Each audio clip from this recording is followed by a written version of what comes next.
You're sitting there right now thinking, if things go bad, I've got people. A group chat, a few neighbors, maybe a buddy with tools and a cousin who knows guns, and you think that equals survival.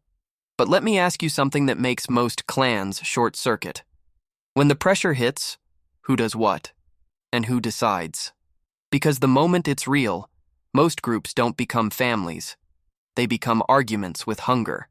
Here's the part nobody wants to admit. Your tight-knit crew is probably a single point of failure disguised as friendship. One loud organizer, a couple of followers, and a pile of assumptions. That's not a community. That's a collapse with extra steps. If you want to be part of the small percent who actually makes it past the honeymoon phase, subscribe. Drop a comment with the one role you know you'd be forced into. Then get ready, because we're going to rewire your whole idea of group survival. Forget the movie version where everyone magically shares chores and nobody hoards batteries. Real groups fail for boring reasons: miscommunication, uneven labor, bad handoffs, and quiet resentment. The apocalypse doesn't need raiders to break you. Your calendar and your ego will do it. Most clans are built like a campfire story: vibes, loyalty, and a couple of skills. But survival is an operating system, and it runs on roles, redundancy, and trust that's been stress-tested. You don't need a tribe, you need a network. A survival network is 6 essential positions linked by specific relationships. Not job titles, not ego thrones, and not whoever has the most gear. 6 functions your group must perform continuously, or it decays. And before you get cute and say, one person can cover multiple roles, yes, for a while. But the second you stack too many roles on one human, you create a bottleneck. Bottlenecks turn into burnout, then into mistakes, then into funerals of friendship. The first structural weakness in most groups is the hero leader trap. One person plans, one person decides, one person mediates, one person keeps everyone calm. Then that person gets sick, injured, overwhelmed, or just wrong. And the whole thing faceplants. The second weakness is skill clumping. Everybody wants to be security. Nobody wants sanitation. Everybody wants to scavenge. Nobody wants inventory. So resources disappear like magic. The third weakness is invisible authority. Even groups that claim they're equal still have someone steering by mood, guilt, or intimidation. Unspoken power is the most dangerous kind, because nobody can correct it. The fourth weakness is bad information flow. No shared map of resources, no shared plan, no shared rules, just rumors, assumptions, and I thought you were handling that. The fifth weakness is conflict with no container. When people get tired and scared, small annoyances become moral wars. If you don't design how disagreements get processed, your group will process them with explosions. And the sixth weakness is the big one: no redundancy. One medic, one mechanic, one person who knows the garden. That's not resilience. That's gambling with human bodies. So here's your fix: the 6-role survival network. Think of it like a living machine with 6 moving parts that keep each other honest. If one part fails, another part can limp it along until recovery. Role 1 is the watcher. Intel, risk, and early warning. Not paranoia, not doom scrolling. Real-world observation and pattern tracking. The watcher keeps surprises from becoming disasters. A watcher's job is to answer questions before they become emergencies. What's changing nearby? Who's moving in? What routes are safe today, not last month?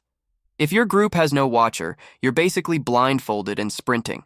But here's the twist: the watcher doesn't make decisions alone. The watcher feeds intel to the planner, and the planner decides with the network's rules. Watcher sees, planner chooses. That separation saves you from one-person panic. Role 2 is the planner: priorities, schedules, and resource allocation. This is the least glamorous job, which is exactly why it matters. The planner turns chaos into a sequence of actions people can actually follow. Most clans pretend they don't need a planner. Then they waste daylight, double buy supplies, miss maintenance, and argue about what we should do next every morning. A planner prevents decision fatigue from eating your group alive. The planner also runs the rules engine: how you decide, how you vote, what requires consensus, what counts as a deal breaker. If you don't write decision rules in calm times, you'll invent them during a crisis, and that's comedy. Dark comedy. Role 3 is the quartermaster, inventory, storage, and supply chain. Not the person with the most stuff. The person who can track, rotate, and distribute without drama. Quartermaster is how you stop mysterious shortages from becoming accusations. Quartermaster is also how you keep promises to the group. If you can't account for what you have, you can't plan meals, medical coverage, or work schedules. And if you can't plan, you default to panic consumption. Here's the relationship that matters. Quartermaster and planner must be in constant sync. Planner sets priorities. Quartermaster tells the truth about what reality can support. If planner is the brain, quartermaster is the bloodstream. Role 4 is the fixer. Maintenance, shelter, water, power, and repair culture. Not just the handy person. The fixer designs systems so they don't fail quietly. Because in a rough world, small breakdowns cascade fast. A fixer thinks in failure modes. If the filter clogs, what's the bypass? If the stove breaks, what's the backup heat? If the door latch fails, what's the temporary fix? Fixers don't chase comfort. They chase continuity. And the fixer must be paired with the quartermaster. Because parts, tools, and consumables are a supply chain, not a wish. A fixer without inventory is just a stressed magician. Role 5 is the medic, health, hygiene, and prevention. Not heroic surgery fantasies. The boring stuff that keeps you functional. Sanitation, minor injuries, infection control, hydration discipline. Most groups lose capability long before they run out of ammo. They get sick. Medic also owns the word no. No, you can't ignore that wound. No, you can't skip boiling water today. No, you can't keep coughing in the sleeping area. The medic protects the group from the group's bad habits. The critical relationship here is medic and planner. Medic sets health rules and work rest cycles. Planner integrates them so the group doesn't grind itself into injury. If you treat humans like disposable labor, you will run out of humans. Role 6 is the liaison. Trade, diplomacy, recruitment, and conflict container. This is the role most clans refuse to name because it feels political. Newsflash, humans are political animals.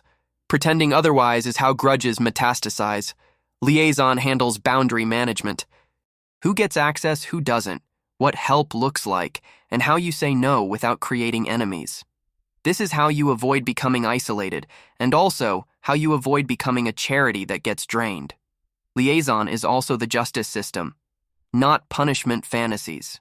Process, accountability, restitution, cooling off rules. Without a process, every conflict becomes personal warfare inside your walls. Now here's the part that makes this a network instead of a list. Each role has a critical neighbor relationship and a shadow backup. That means nobody operates alone, and nobody is irreplaceable. So what does shadow mean? It means someone trains alongside each role enough to keep it alive under stress, not expert level, just continuity level, enough to stop freefall.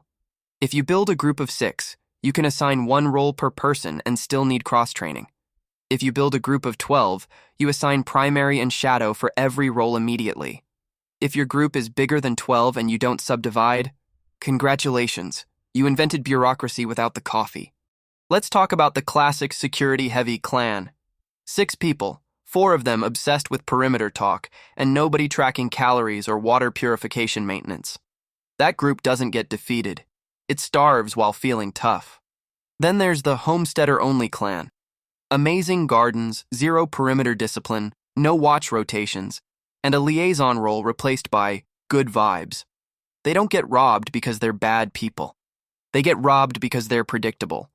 And the third doomed type is the gear museum. Beautiful bins of equipment, no training schedule, no maintenance culture, no planner, and no quartermaster truth-telling. When it matters, nobody knows what works, where it is, or how long it lasts. A survival network solves this because it forces coverage of reality. Intel, decisions, supplies, systems, health, and social stability. Miss one, and the others start bleeding. Slowly at first, then all at once. Now how do you build this without turning into the weird neighbor with a clipboard? You start with a simple inventory of humans, skills, limits, and temperament. Because the wrong personality in the right role still breaks the machine. Watcher needs curiosity and calm. If the watcher is anxious, they'll flood the group with noise. If they're lazy, they'll miss signals. Best watchers are steady, observant, and allergic to assumptions. Planner needs decisiveness without ego. If the planner needs to be liked, they'll avoid hard calls and push decisions onto the group until everyone hates each other. A good planner is boring in the best way, ruthlessly practical. Quartermaster needs integrity and organization. This is not the role for someone who borrows things and forgets. Quartermaster is trust made visible, counts, labels, rotation, and receipts. Fixer needs patience and systems thinking. A fixer who improvises everything is fun until you need repeatable results.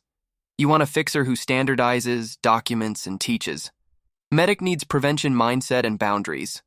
The best medic is the one who annoys people early so nobody suffers later. If your medic can't enforce hygiene rules, you don't have a medic. You have a bandage enthusiast. Liaison needs emotional control and strategic kindness, not a pushover, not a bully, a negotiator who can say no without lighting fires. They track debts, favors, and friction like a watcher tracks movement. Here's the uncomfortable truth. Most friend groups can't do this because they're built on avoiding discomfort. They'd rather keep it chill than define roles, rules, and accountability. And that's why they crumble the moment reality stops being chill. So you do it the smart way, quietly, practically. You don't call it a clan. You call it a mutual aid network with clear responsibilities. Same machine, less cringe, better buy-in. Now let's wire the relationships because this is where most people mess up. Watcher reports to planner, but also cross-checks with liaison to filter rumors versus real signals. Quartermaster and fixer meet weekly to prevent parts shortages from becoming emergencies. Medic has the authority to pause operations for health reasons. Planner integrates that pause into the schedule without resentment. Liaison prevents that resentment from turning into a faction, and every role must teach at least one other person the basics. If knowledge lives in one skull, it's not knowledge, it's a hostage situation.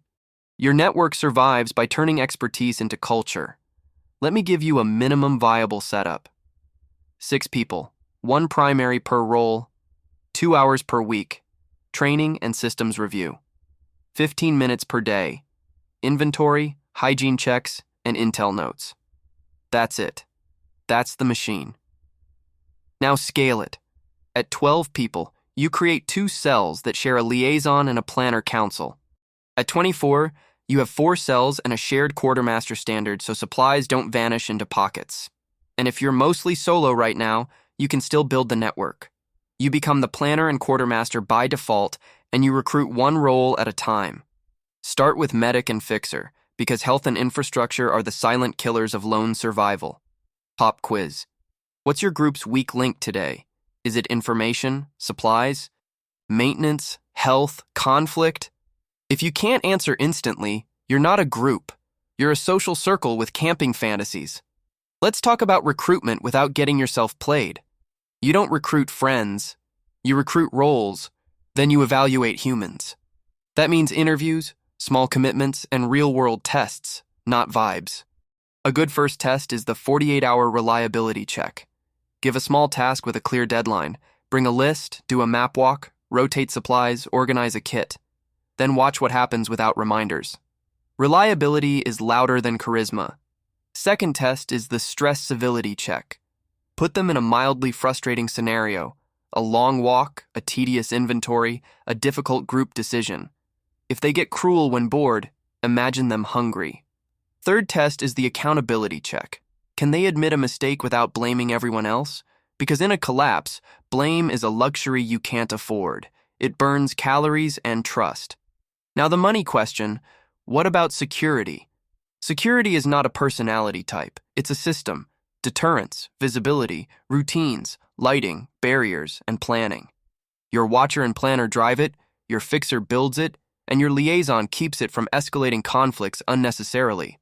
The worst mistake is putting security in charge of everything. That creates a force-first culture where every problem looks like an enemy. You don't need a warlord, you need a network that reduces risk before it becomes a confrontation. And yes, the network includes defensive planning as a last resort. But it's framed as protection of life and stability, not fantasies of domination. If your group is excited about conflict, Your group is already compromised. Now let's deal with the taboo subject, leadership. In a survival network, leadership is a function, not a person. Planner leads decisions by process. Liaison leads cohesion by process. Medic leads health by rules. No thrones. That's how you stop coups, power spirals, and personality cults. When everyone knows the rules, nobody has to guess who's in charge today. And when power is distributed, failure is survivable. Here's what the improved framework looks like in real life. Weekly. Planner and Quartermaster reconcile supplies versus upcoming needs. Bi-weekly. Fixer runs maintenance checks and teaches one skill to a shadow. Monthly. Liaison runs a conflict drill and updates contact lists. Yes, I said conflict drill. Because the first time you practice resolving an argument should not be when someone is exhausted and terrified. You rehearse calm language, timeouts, and repair steps the same way you rehearse any other system. You also run resource truth drills. Quartermaster randomly audits one category: water, medical, calories, fuel, hygiene. It's not mistrust. It's how you protect the group from entropy and human forgetfulness. And you run intel hygiene. Watcher tracks signals, but also tracks false alarms, because accuracy matters more than drama. If your watcher cries wolf, nobody listens when the wolf is real. Let me paint you a picture of two groups, same supplies, same location. Group A is a clan. Loud leader, scattered skills, no inventory, no rules, lots of confidence. Group B is a network. Roles, backups, schedules, and processes. Guess which one still functions after the first serious setback? The network doesn't make you invincible. Nothing makes you invincible. It just turns random suffering into managed problems. It turns we hope into we know. And that's the whole game. Now, the dark truth. You will eventually face decisions about who gets access and who doesn't. And if you don't build liaison rules now, you'll improvise them under pressure. And that's when good people do stupid things. Your network protects your humanity by giving it structure. So here's your move. And it starts today, not someday. Open a fresh note and write the 6 roles. Watcher, planner, quartermaster, fixer, medic, liaison. Under each, write one name you could call right now, even if it's imperfect. Then write one skill that needs training. Next, do a 2-hour network audit this week. Count water, count calories, check first aid, list critical repairs. Identify 2 conflicts you've been avoiding. If you can't do that without chaos, you just discovered the problem early. Good. Early is cheap. Then build redundancy. Pick one role you're primary in and train a shadow for it. Teach the basics. Write a 1-page guide. Make it idiot-proof, because under stress, everyone becomes a little bit of an idiot. That's not an insult. That's biology. You can keep calling it a clan and hope loyalty beats entropy, or you can build the survival network and turn your people into a machine that keeps running when life hits hard. Your choice, your move. Class dismissed.